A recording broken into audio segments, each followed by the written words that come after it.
Hallelujah. Christ is risen.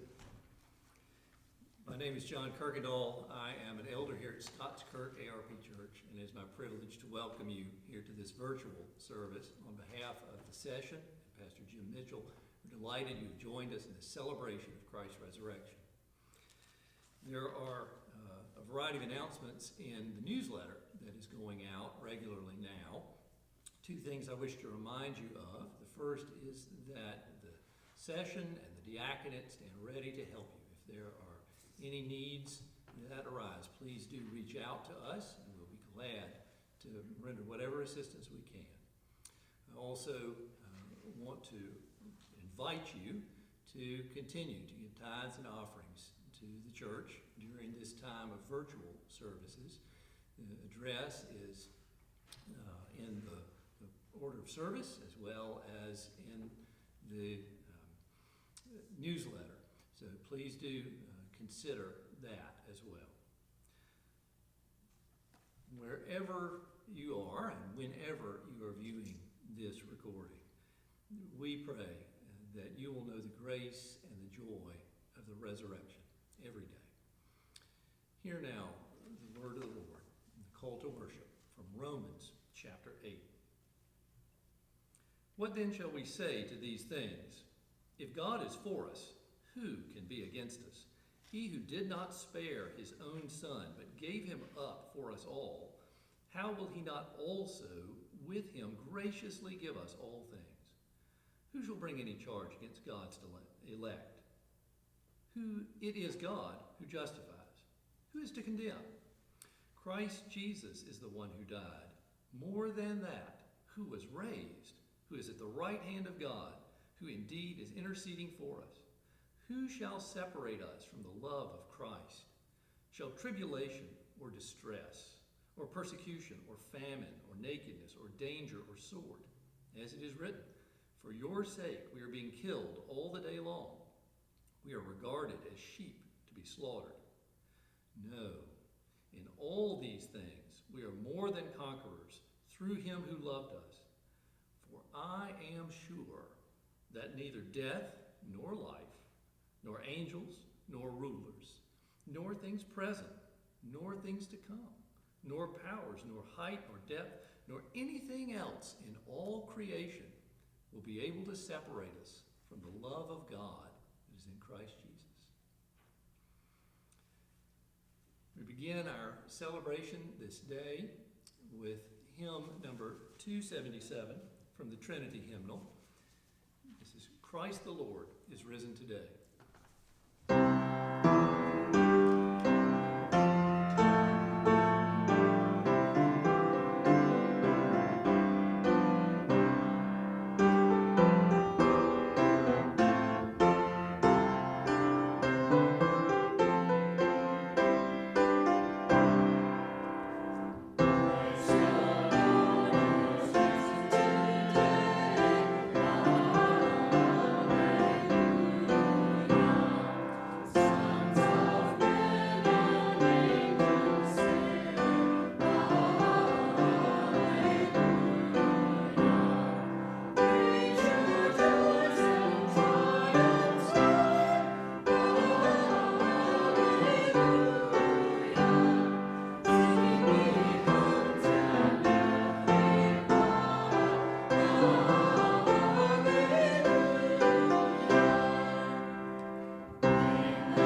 Let's pray together.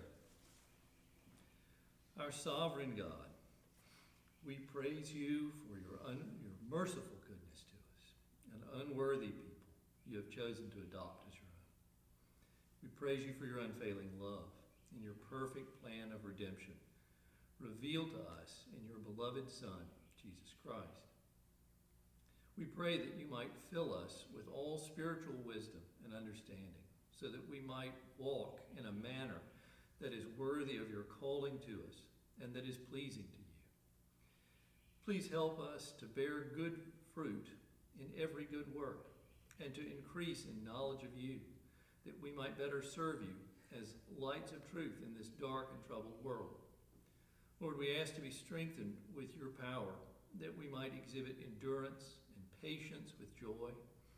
Enable us to give thanks to you in all circumstances, especially for the assurance we have in Christ of an eternal life with you. We pray as Christ taught his disciples to pray, saying, Our Father, who art in heaven, hallowed be thy name.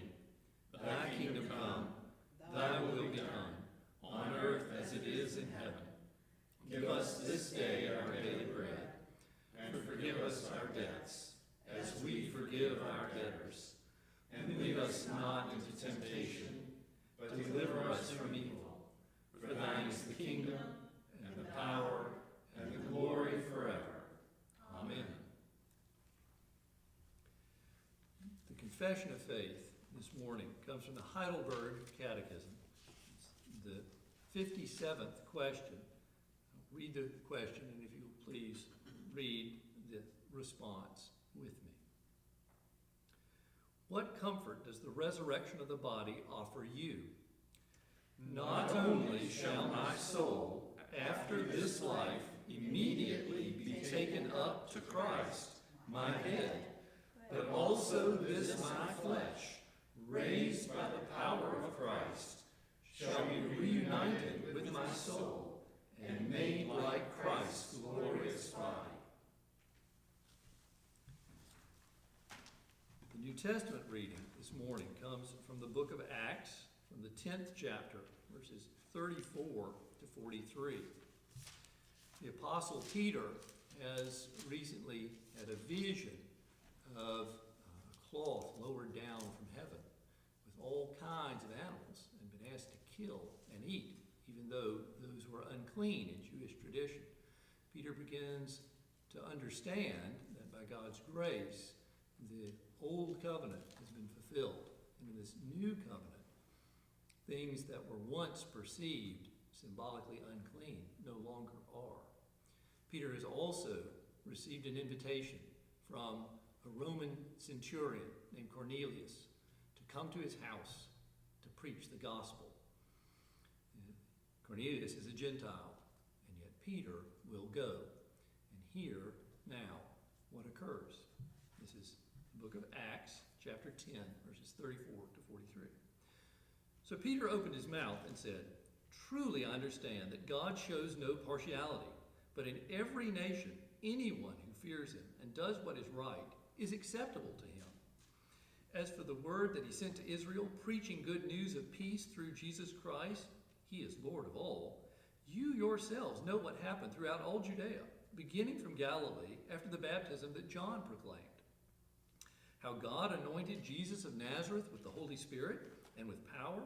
He went about doing good and healing all who were oppressed by the devil, for God was with him. And we are witnesses of all that he did, both in the country of the Jews and in Jerusalem. They put him to death by hanging him on a tree. But God raised him on the third day and made him to appear not to all the people, but to us who had been chosen by God as witnesses, who ate and drank with him after he rose from the dead. And he commanded us to preach to the people and to testify that he is the one appointed by God to be judge of the living and the dead. To him, all the prophets bear witness that everyone who believes in him receives forgiveness of sins through his name. This is the gospel of the Lord.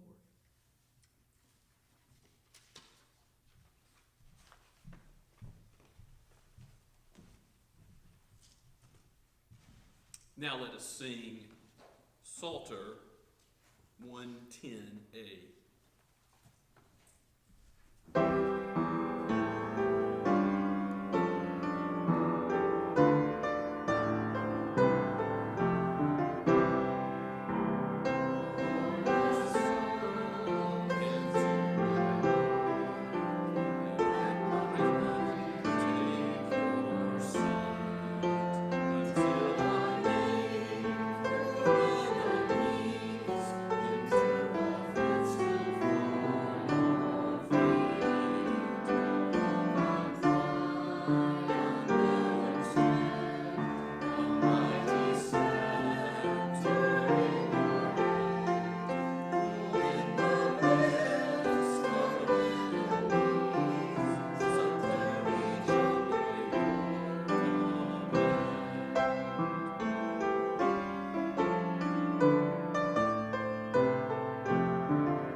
Let us pray together.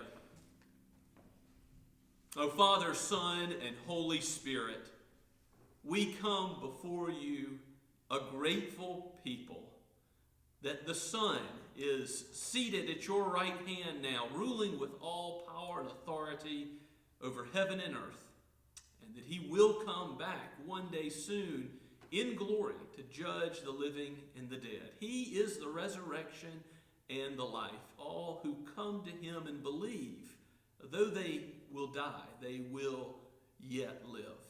O Lord, we thank you for Christ, who is the way, the truth, and the life. And we come confessing our sin, our need of him. And we come acknowledging that we have broken all of your holy law. We have transgressed your pure character. And we cannot ascend into your presence except for the righteousness that he has worked on our behalf, the atonement which he has provided for us, that he has called us not only righteous, but also a people, his people, sons and daughters of the Most High, that we are seated in the heavenly places with him. For that, we give you thanks for this adoption which we have into your family. Oh, Father, we thank you for the Spirit, that though we are separated by physical distance, you are yet with your people. Nothing can separate us from the love of Christ Jesus. Nothing in this world. We pray, Father, that you would, you who are sovereign, who have the whole world in your hands, that you would watch over all the things that men do, from the highest positions of power to those in the greatest position of need. Lord, give the hungry food to eat. Give your people the food and clothing, all that they need. Be with those who are struggling with employment. Be with those who are struggling with loneliness, with absence from the gathered worship together. We rejoice. We do sing Alleluia because you are God and you are with us still. And we come asking these things with confidence, knowing that we can cast our burdens before you. O Lord, watch the ways of kings, that our liberties might not be stripped, particularly the liberty to worship you. Give wisdom for the best way to take care of the virus that threatens us, and keep your people safe and keep our neighbors safe. We pray for the mitigation of the loss of life, that you would spare many and that you would draw many to the Lord Jesus Christ, to believe in him and to be saved, to repent of sin and to ready themselves for the return of the coming King, who now is reigning over this world in his sovereign power. O Lord, we ask that you would bless the ministries of the church, even as we are learning to do things differently. We pray that you would bless those who gather for Bible studies and youth group over the online technologies. We recognize this as a gift from your hand when it is used for such purposes. We thank you, Father, that we can communicate with those on the mission field. We pray for the Whitties in Spain and all that's going on in that country. And Lord, we pray for your grace and mercy to be extended to them. Lord, we ask for your preparation to be given for all the work that you have in Bridge Europe in the days to come. We pray for the Robelos particularly, and for the Allers as you have them in the United States now, and we'll send them back to a new work in Germany soon. We pray for the church in Wales and the Goodmans and their work there. Father, make that country a light of your gospel again. Give a revival and a new reformation in Great Britain. We think about all the ways in which your people are scattered around the world, and many are hurting, and yet, Lord, you are with your church, even the underground church, the church that is forced to meet in secret in places like China. And for those that have not bowed the knee to those in authority who would stamp out worship there, we praise you, Father, for the work of grace in their hearts, and we ask that you would make them immovable, steadfast still in the days ahead, that even loving you more than they love their own lives, that you would sustain them. We thank you, Father, that you are about your work here in our own city. We thank you for Scots Kirk, for the members, for those visiting with us, for the Shem Creek church plant.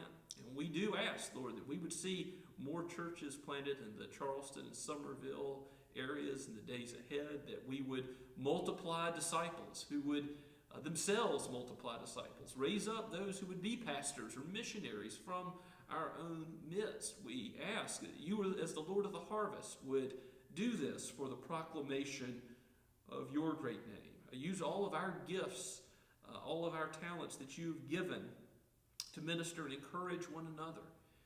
Lord, bless the session, the diaconate, with wisdom from on high, from you, the source of all wisdom. Bless parents with wisdom to govern and encourage and discipline their children and raise them in the nurture and admonition of you. Father, bless those that gather as women together and not only study your word, but also seek to guide one another, and the same for the men. We pray that you would give us a heart after your own heart that seeks to love, first of all, the household of God, but also our neighbor in every way that you have called us to, the way that you have put our neighbor in our path. Lord, let us be as light, salt and light to our communities. Father, we pray for a day when we will see an end to abortion in our time, that we would see justice rolling down like an ever-flowing stream in this land and around the world. We cannot help but think of the death's cause there. And we ask that you, as the righteous judge, would come soon, O Lord Jesus. Come quickly and redeem all your people until the day, as you tarry, of that great and coming judgment, the great day of the Lord. Lord, bless your people with faith and repentance to come and to know the gospel and then to live according to it. Change who we are as we submit our lives to your kingship, as we are to be living sacrifices for you. Lord, may we decrease and may you increase and receive all of the glory in our lives, in the lives of your people, now and forever. We pray all this in Jesus' name. Amen.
Turn with me in your Bibles to the book of Psalms as we continue to look at truth about our risen and victorious Lord Jesus as it comes to us from the Psalter, written 1,000 years before Christ's coming to earth, and yet it speaks so clearly of him.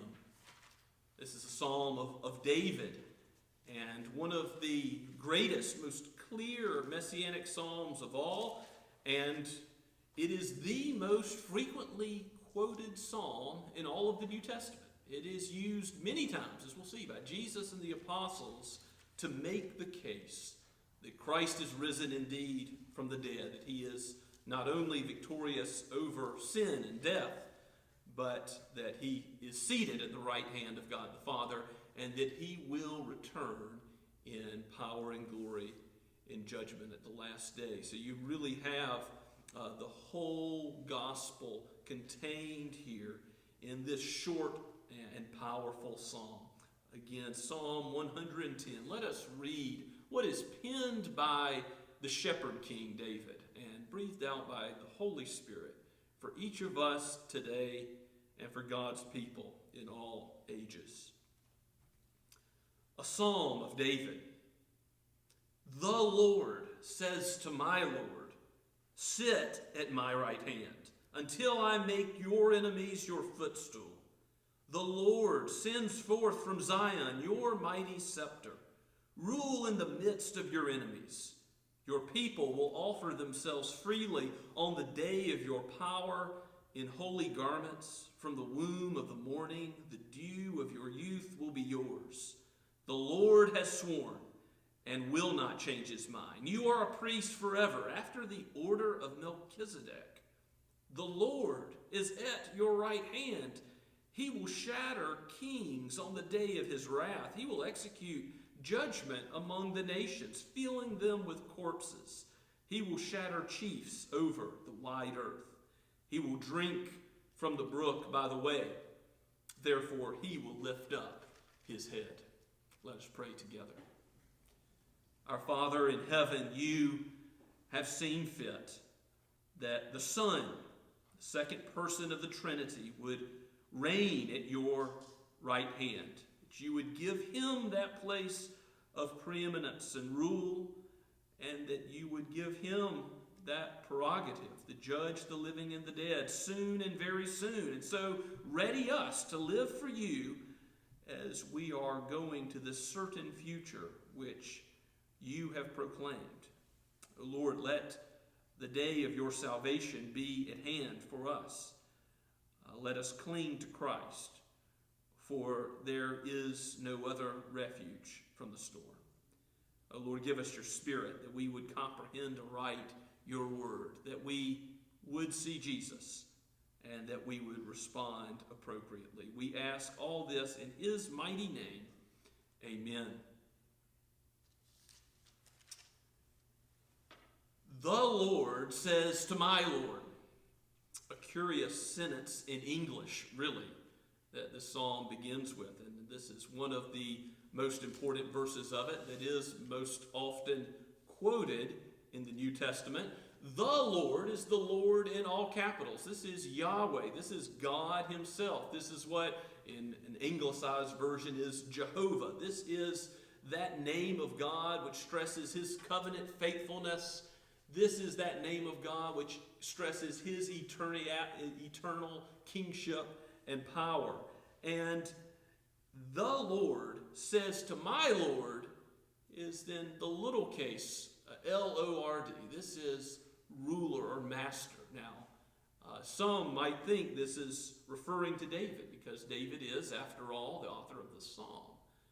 But Jesus, in talking to the Pharisees, the rulers of his day, he asks them a riddle. If David is in fact in view here, why is it that David's son, one of David's line who comes after him, can also call him Lord and Master? And the Pharisees are stumped as to how this can be. They open not their mouths in response. The Lord says to my Lord, sit at my right hand until I make your enemies your footstool. Being seated at the right hand of God the Father is the highest place of power in the universe. This is not granted to David or any of David's human descendants, but granted to Christ.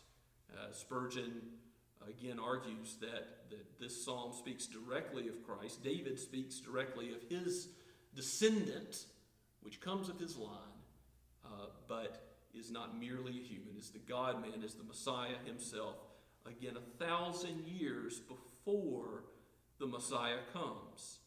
David couldn't possibly be this a Lord who rules at the right hand of God for all of eternity and has victory over sin and death. This is Jesus who is the ruler and the master, as Thomas proclaims when he, after the resurrection of Christ, when Thomas puts his hands in the wounds, he proclaims, "My Lord and my God," proclaiming Jesus' divinity, but also his rule over all of nature, his rule over all of the world.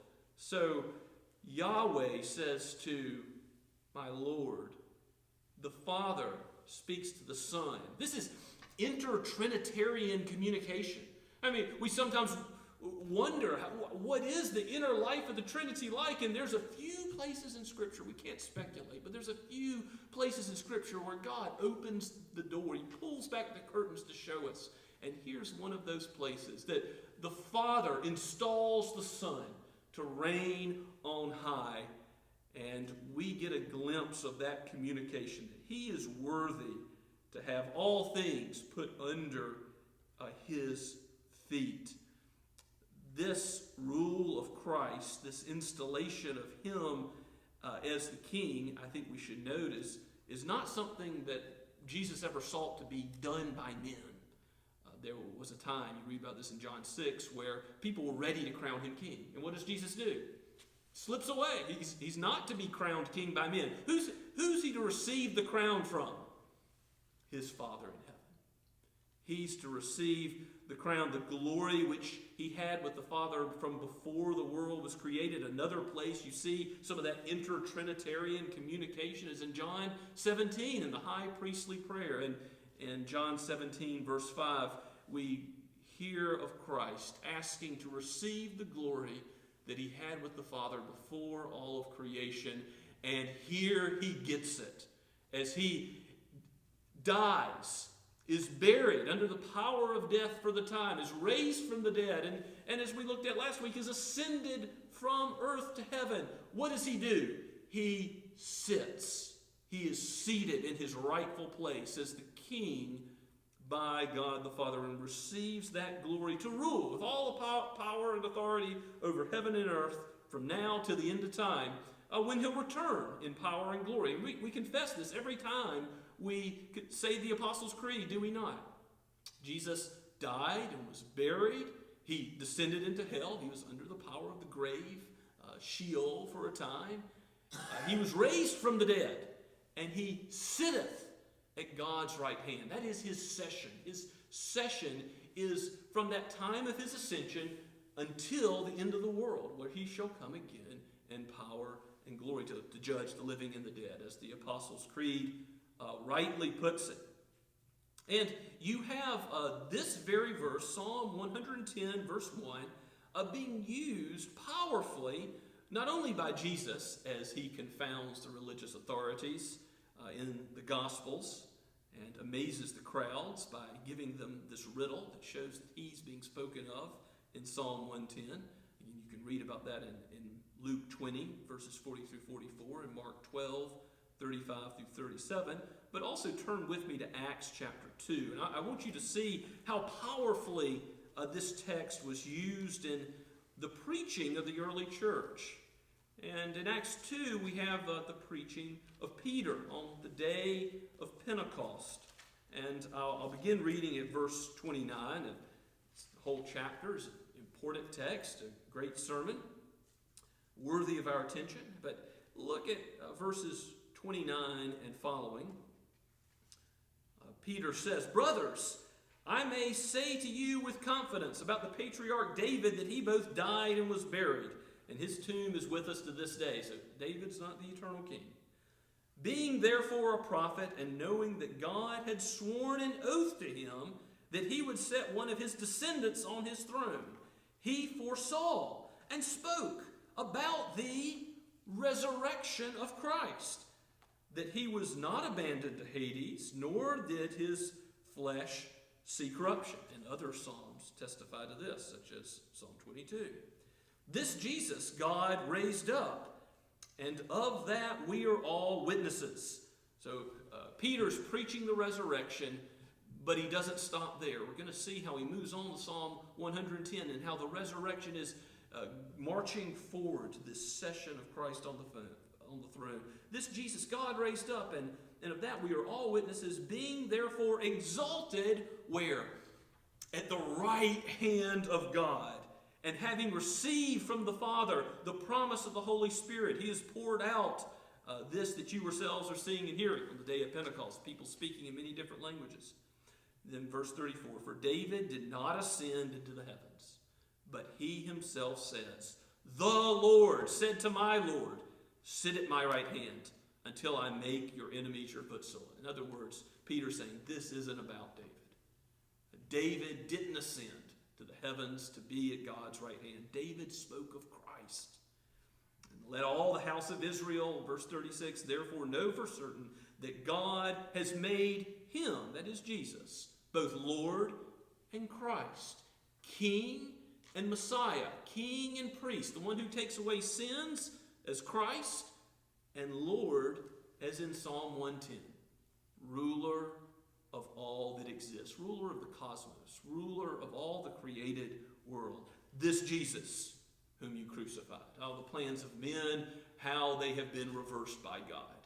The crucifixion of the Lord of glory, that most evil and most callous act where the only righteous one is treated as if he's a sinner, as if he's slain for doing wrong. No, he is then the atonement for our sin. He's even going to be the atonement for the sin of some who hear this message and some who repent. If you keep looking at Acts chapter 2, it says how they responded in verse 37. Now when they heard this, they were cut to the heart. That many in the crowd feel the shame of their sin for having crucified Christ.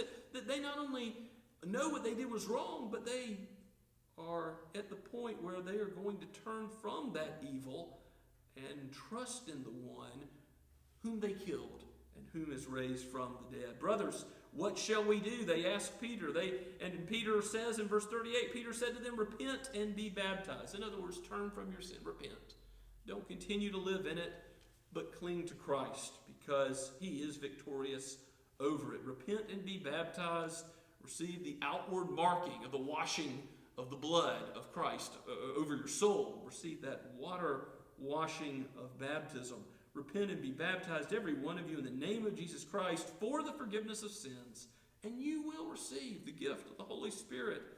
For the promise is for you and for your children and for all those who are far off, with whom the Lord our God calls to himself.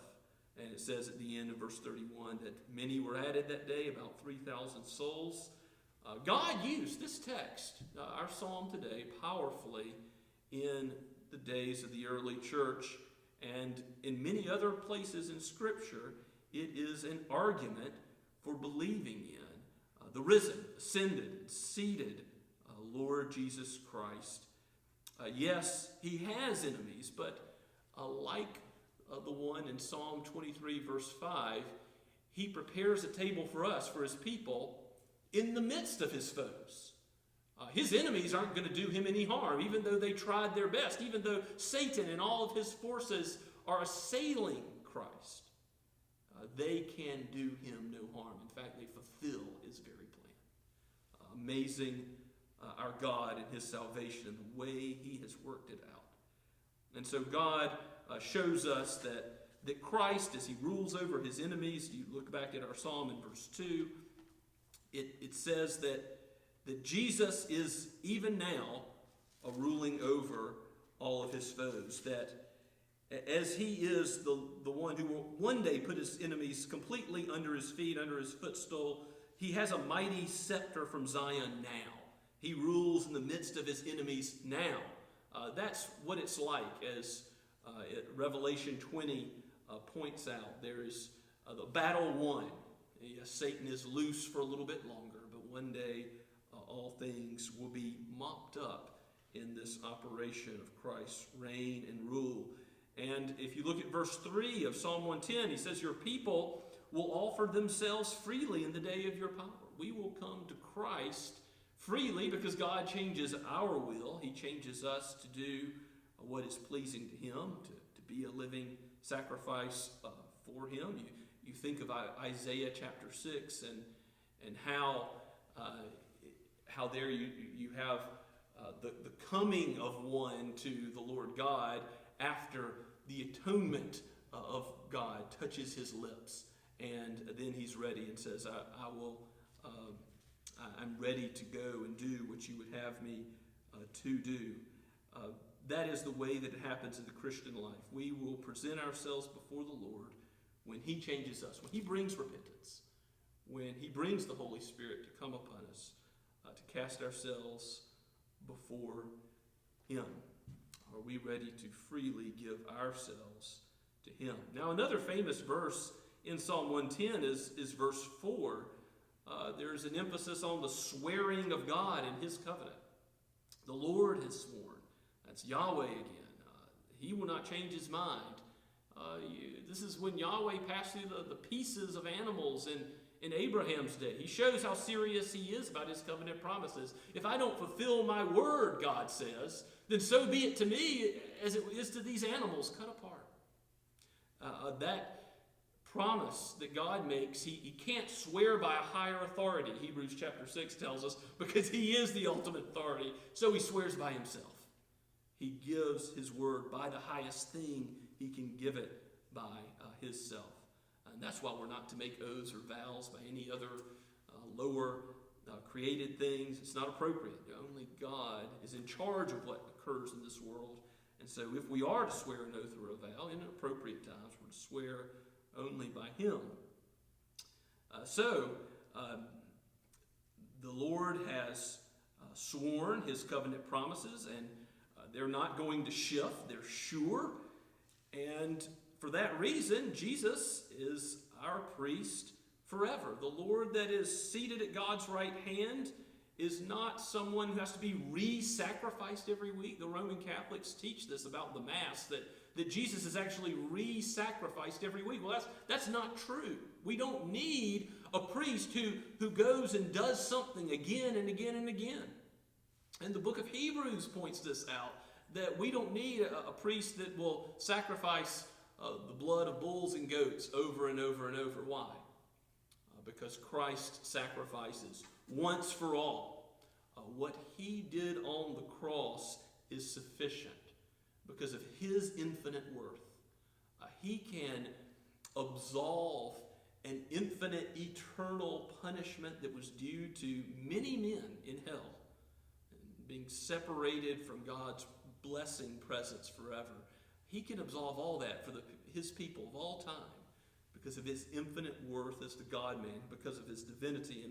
And yet he was a man, and so in his humanity he did it for men, for us, for those who will turn to him and cling to him. Now it says that Jesus is a priest forever, not of the Levitical line, not of Aaron's sons, but of the order of Melchizedek. Now who is Melchizedek? He's somebody we only see a couple times in Scripture. Really, he appears on the scene in Genesis 14 and verses 18 through 20. You see how he comes to Abraham, and some say he's a pre-incarnate Christ. He certainly seems very important, but maybe he's a normal man, and commentators have debated this, but we see him appear on the scene and disappear. He appears here in Psalm 110, and then again in the book of Hebrews. That's the three places in Scripture where we hear about Melchizedek. Well, we know that in the Old Testament, the offices, we've talked about Jesus being a prophet, priest, and king. The offices are normally separated so that if there's a king like King Uzziah, that he wasn't to take on any priestly responsibilities. In fact, what happens in 2 Kings chapter 15, when Uzziah tries to take on the role of the priest, well, he's the king. God strikes him with leprosy because he tried to be a priest, which he's not. So there's something unique about Melchizedek. He's king of Salem, it tells us in Genesis 14. But he's a king and a priest. He foreshadows Christ. He shows us what Christ will be like.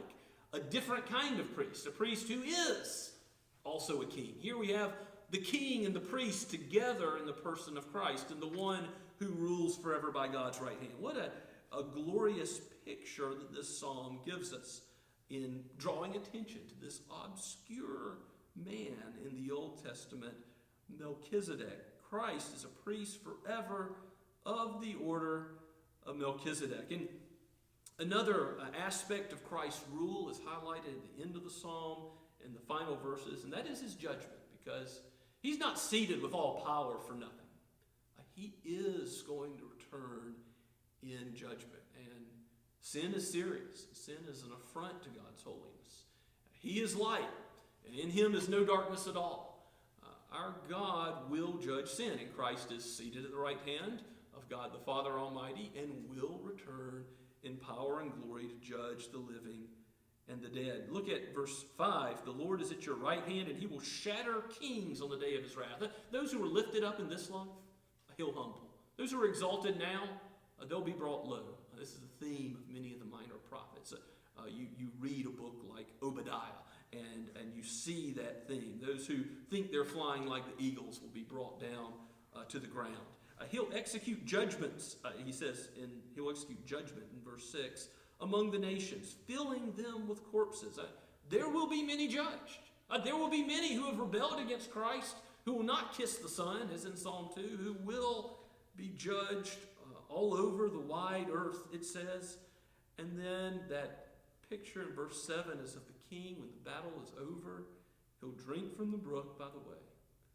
He's made short work of his enemies.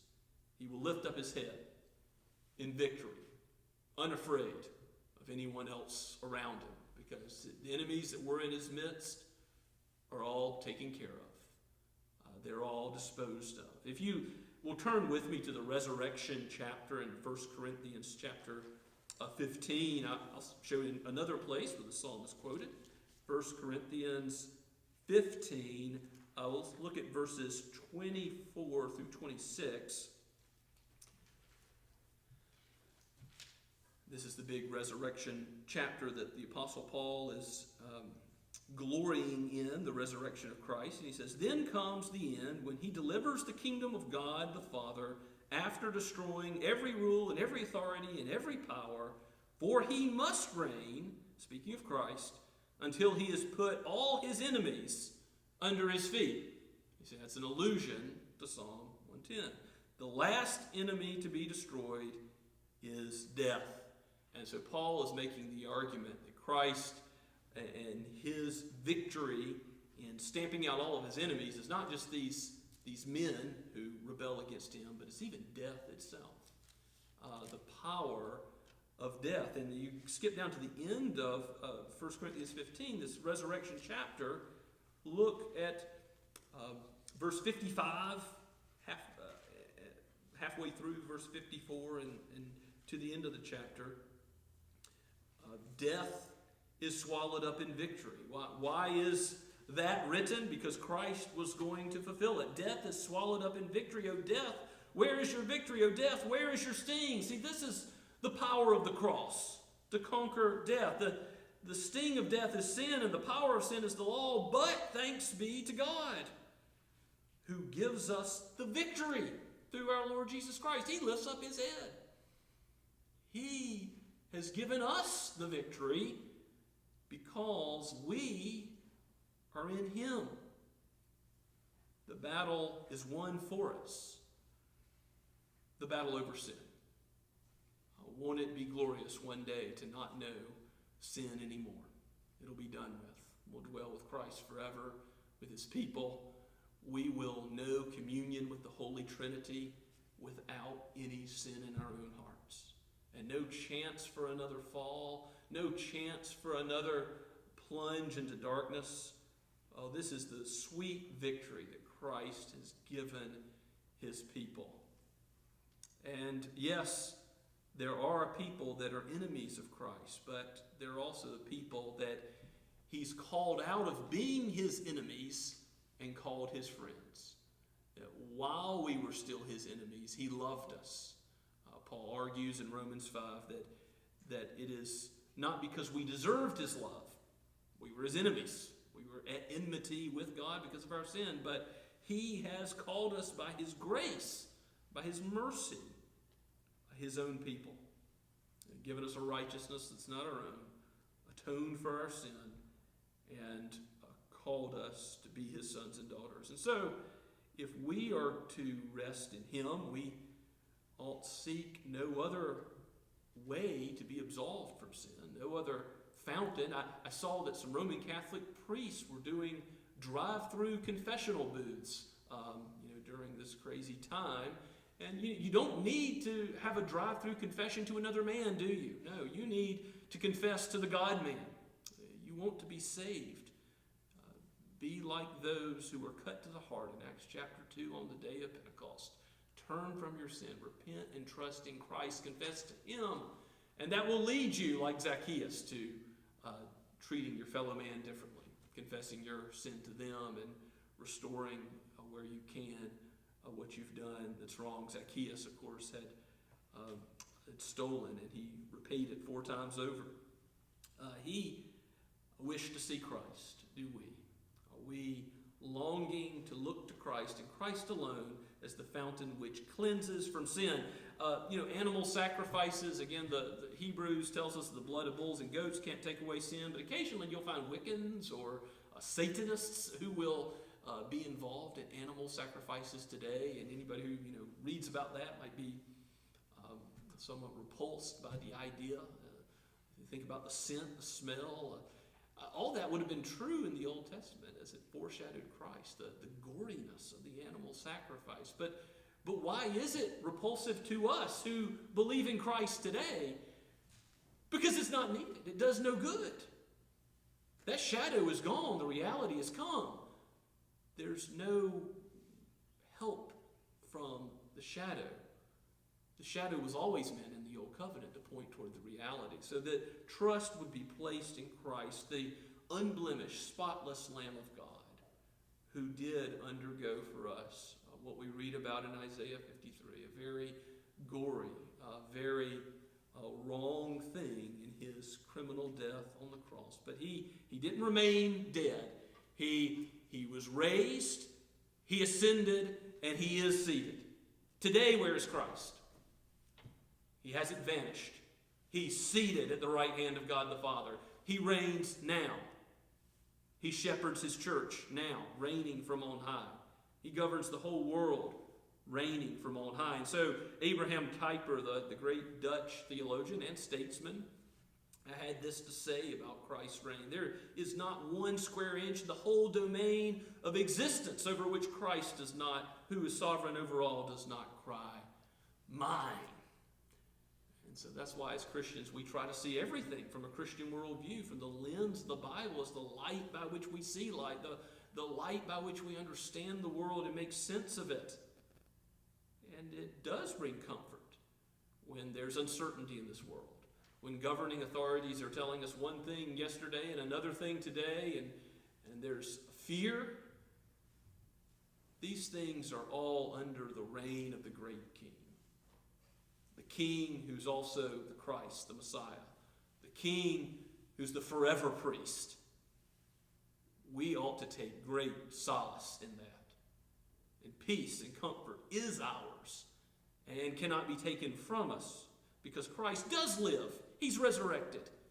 And anybody in him has life that cannot be taken away. He lives and is resurrected and reigns today. And so our lives are hidden with him in God. Paul says in Colossians 3, and I'll close with this, that as our lives are hidden with Christ, it ought to affect how we live. So the way in which God's people live ought to be in accordance to the resurrection and reign of Christ. That's Paul's argument. Look at verses 1 through 4 in Colossians 3. If then you have been raised with Christ, Christ is raised, but you're connected to him. You're in him. He's the vine, you are the branches. If then you have been raised with Christ, seek the things that are above where Christ is. And Paul's about to give a big list of sins. Avoid. A list of things to put off. And then righteousness, what we're to put on. The things that we are to do are to be done out of gratitude for the one who has cleansed us from all sin. Seek the things that are above where Christ is, seated at the right hand of God. See, how we live now is related to Christ's session at God's right hand.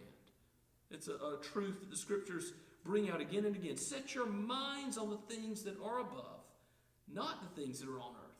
Nothing here is ultimate, lasts forever. Jesus, the king, the priest, his reign at God's right hand, that lasts forever. For you have died, and your life is hidden with Christ in God. What can the world do?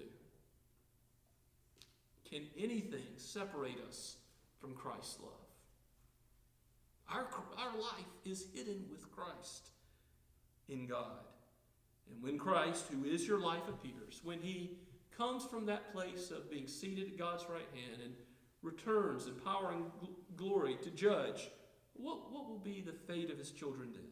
When Christ, who is your life, appears, then you will also appear with him in glory. Have no fear, believer, child of God. Jesus is the resurrection and the life. He is the first fruits. He is raised.